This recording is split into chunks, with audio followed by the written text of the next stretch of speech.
Akashvani presents Morning News.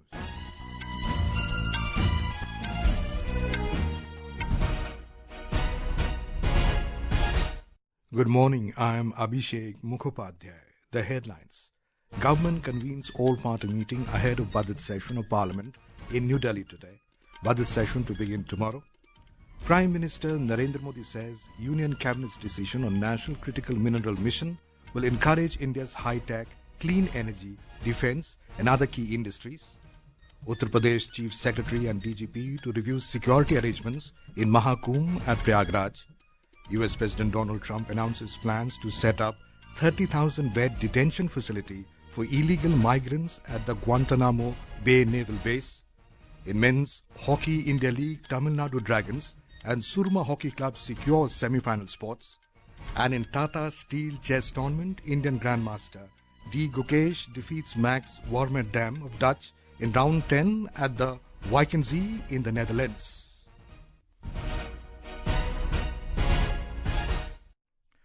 And now the news in detail. Ahead of the budget session of Parliament, the government has convened an all-party meeting today in New Delhi. During the meeting, the government will discuss with the floor leaders and seek cooperation of the parties to ensure the smooth functioning of the session.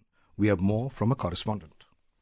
The budget session will begin on 31st of January with the address of President Draupadi Murmu to a joint sitting of both houses of Parliament. On the same day, Union Finance Minister Nirmala Sitharaman will table the economic survey when both Lok Sabha and the Rajya Sabha will assemble for a brief period after the President address. The Finance Minister will present the Union Budget 2025-26 on Saturday. The Lok Sabha and the Rajya Sabha will discuss the motion of thanks at the President address on Monday. The first part of the budget session, which will commence on Friday, will continue till 30th of February. The second leg of the budget session will be held from 10th March to 4th April 2025. With Anand Kumar, Bhupen Singh, Akashvani News, Delhi.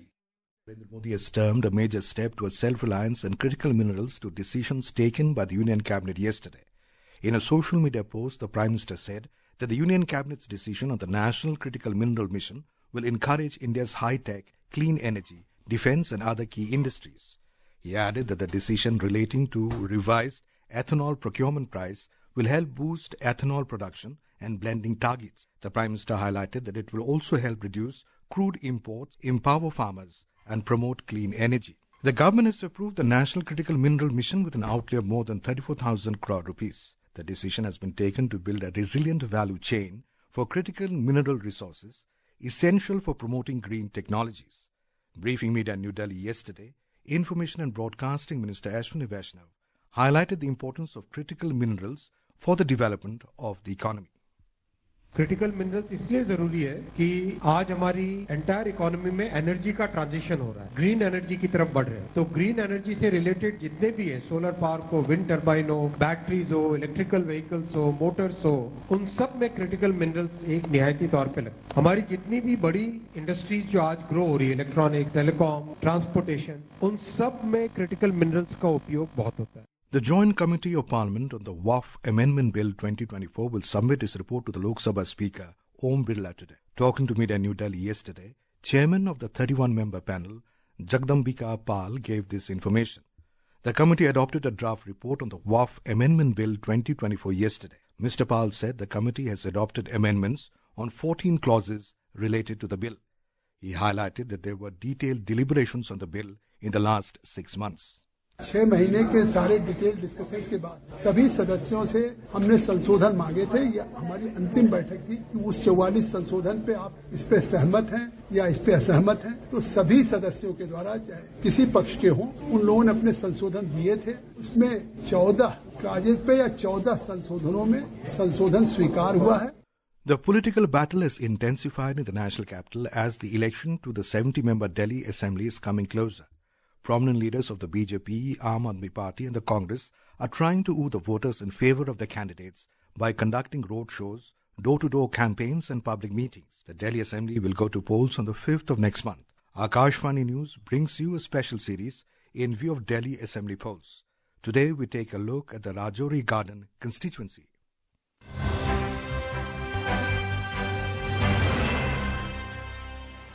Rajouri Garden Assembly seat is a popular seat in West Delhi, which is famous for shopping and market of home decor products as well as food. BJP has fielded Manjinder Singh Sirsa on this assembly seat, while Congress's Dharmpal Chandela is in the political fray. Aam Aadmi Party has once again expressed confidence in the sitting MLA Dhanwanti Chandela on the seat. In the last assembly elections, AAP's Chandela defeated BJP's Ramesh Khanna by a margin of 22,000 votes. A triangular contest is being seen among the candidates of BJP, AAP and Congress on the seat. Issues like encroachment, waterlogging, drinking water, traffic jam and parking are the major problems in this assembly constituency. There are more than 178,000 voters in this assembly constituency who will decide the fate of the candidates by pressing the EVM's button on 5th February. With Rahisuddin Rihan, Sakla Akhtar, Akashvani News, Delhi.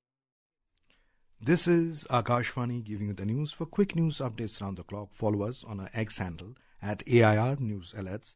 And for details of stories and more, log on to our website www.newsonair.gov.in and download News on AIR app. Now news from Mahakumbh.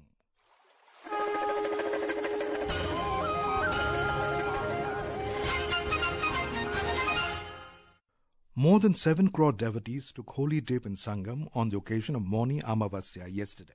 After the holy dip, devotees performed rituals and offered prayers at the ghats. The Mahakumbh Mela, recognized as the world's largest religious gathering, commenced on the 13th of January, and more than 26 crore devotees have taken a holy dip so far.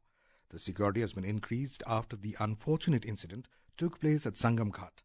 Uttar Pradesh Chief Secretary and Director General of Police will visit Prayagraj today to review the security arrangements in Mahakumbh after the stampede incident which took place at Sangam Ghat yesterday. 30 devotees had lost their lives and 60 others were injured in the incident. The injured devotees are currently undergoing treatment at the local medical college. Our correspondent reports that the security in the Mela area has been intensified. Uttar Pradesh Chief Minister Yogi Adityanath has directed Chief Secretary and DGP to assess the situation and submit the report in this regard. They will visit the incident site and investigate the matter. The tragic incident took place yesterday at the Akhada route near the Sangam. Chief Minister has also ordered judicial inquiry and formed a 3-member judicial commission. ये सभी घटनाएं मर्माहत करने वाली भी हैं और एक सबक भी है, लेकिन हादसे के तह में भी जाने की आवश्यकता है और इसी दिशा से सरकार ने भी तय किया है कि हम इसकी एक जुडिशियल इंक्वायरी भी करेंगे. The Commission will investigate the cause and circumstances of the incident and recommend measures to prevent such incident in the future. With Dipendra Kumar, Aman Yadav, Akashvani News, Prayagraj. The nation is paying homage to Mahatma Gandhi on his 77th death anniversary and Martyrs' Day ceremony today. On this occasion, a Sarva Dharm Prarthana has been held at Gandhi Samadhi, Rajghat in New Delhi this morning. Every year on 30th January, the nation honors the life and legacy of Mahatma Gandhi, who was the guiding light of India's struggle for independence. This day is also observed as Martyrs' Day or Shahid Divas, which marks a moment of reflection on the profound sacrifices made in the pursuit of freedom. Prime Minister Narendra Modi has paid tributes to Mahatma Gandhi on his death anniversary. In a social media post, Mr. Modi said that Mahatma Gandhi's ideals motivate countrymen to build a developed India. The Prime Minister also paid tributes to all those martyred for the nation and recalled their service as well as sacrifices. President Draupadi Murmu has lauded the performance of all bands who played iconic tunes during the beating retreat ceremony at the historic Vijay Chowk in New Delhi yesterday, marking the culmination of the 76th Republic Day celebrations. In a social media post, the President said that all bands' formations were impressive, included battle formations and Chakra View and Makar View, along with the themes of 75 years of the Constitution and Ek Peir Maa Ke Naam.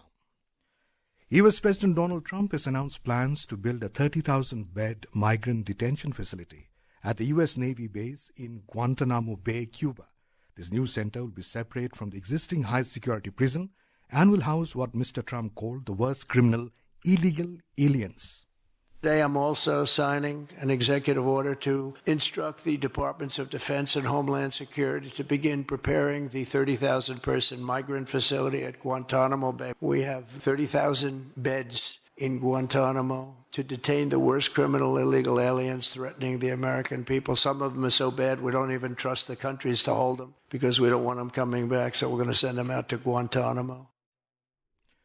Democratic U.S. lawmaker Ro Khanna has announced that Republican colleague Rich McCormick will join him as the co-chair of the bipartisan Congressional Caucus on India, replacing Mike Waltz, who is now the National Security Advisor to President Donald Trump. The India Caucus is committed to strengthening the relationship between the U.S. and India. On to some sports news now. In the Men's Hockey India League, Tamil Nadu Dragons and Soorma Hockey Club have secured the semi-final spots. We have more from a correspondent. On the 29th of January at the Hero Hockey India League, 2 matches were played between JSW Soorma and Srachi Rar Bengal Tigers and between Tamil Nadu Dragons and UP Rudras at the Birsa Munda Stadium, Rourkela. In the first match between Srachi Rar Bengal Tigers and JSW Soorma, it was a very tough match with both the teams sharing 1 goal each at the end of full time. This led to the shootout, which proved to be a one-sided affair. JSW Soorma proved too good for the Bengal Tigers. They won by a 3-0 margin. In the second match of the evening, UP Rudras got the better of Tamil Nadu Dragons with a 3-2 margin in the shootout after they were locked 2-2 at full time. Despite the loss, Tamil Nadu Dragons made it to the semi-finals. This is D. Andrew reporting for Akashvani News. Tamil Nadu Dragons will now face the Srachi Rar Bengal Tigers in the first semi-final tomorrow, while the JSW Soorma Hockey Club will take on the Hyderabad Tufans in the second semi-final.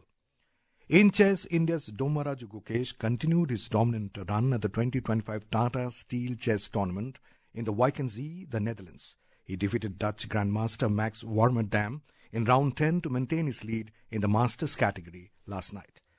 In the 38 National Games 2025, the competition is setting up with electrifying performances across multiple disciplines in different cities of Uttarakhand. Karnataka made a stunning start, clinching 5 gold medals. We have more from a correspondent.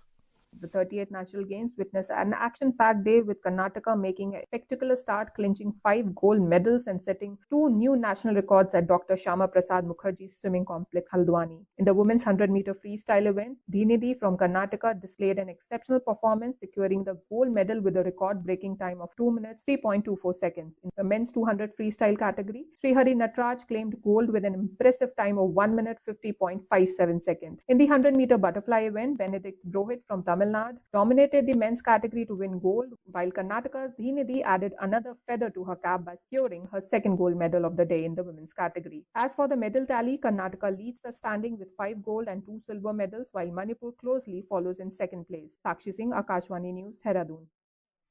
And now for a look at today's newspapers, it's over to VC Pramod. Thank you, Abhishek. Broad framework likely in budget, speculates the Economic Times. The paper says Centre readies roadmap for steady reforms. Check spread of vilifying content in poll campaigns. High Court tells Election Commission, reports The Hindu. Odisha government inks investment packs worth 13 lakh crore rupees, informs the Financial Express. Government schools witness improved infra, growth in digital literacy, says report, writes the Tribune. Trump invites Netanyahu to White House. Mediators look ahead to ceasefire phase 2, states the Indian Express, adding, will be the first foreign leader to visit US President in fresh term. Jerry Holness joins as Indian women's 400-meter relay coach, reports the Pioneer. And finally, ISRO scores a century of rocket missions, places Gen 2 navigation satellite in orbit, notes the Economic Times. And with that, it's back to you, Abhishek. Thank you, Pramod. And now, before we end the bulletin, the headlines once again. Government convenes all-party meeting ahead of budget session of Parliament in New Delhi today. Budget session to begin tomorrow. Prime Minister Narendra Modi says Union Cabinet's decision on National Critical Mineral Mission will encourage India's high-tech, clean energy defense and other key industries. Uttar Pradesh Chief Secretary and DGP to review security arrangements in Mahakumbh at Prayagraj. US President Donald Trump announces plans to set up 30,000-bed detention facility for illegal migrants at the Guantanamo Bay Naval Base. In Men's Hockey India League, Tamil Nadu Dragons and Soorma Hockey Club secure semi-final spots. And in Tata Steel Chess Tournament, Indian Grandmaster D. Gukesh defeats Max Warmerdam of Dutch in round 10 at the Wijk in the Netherlands. And with that, we end the morning news. Have a nice day.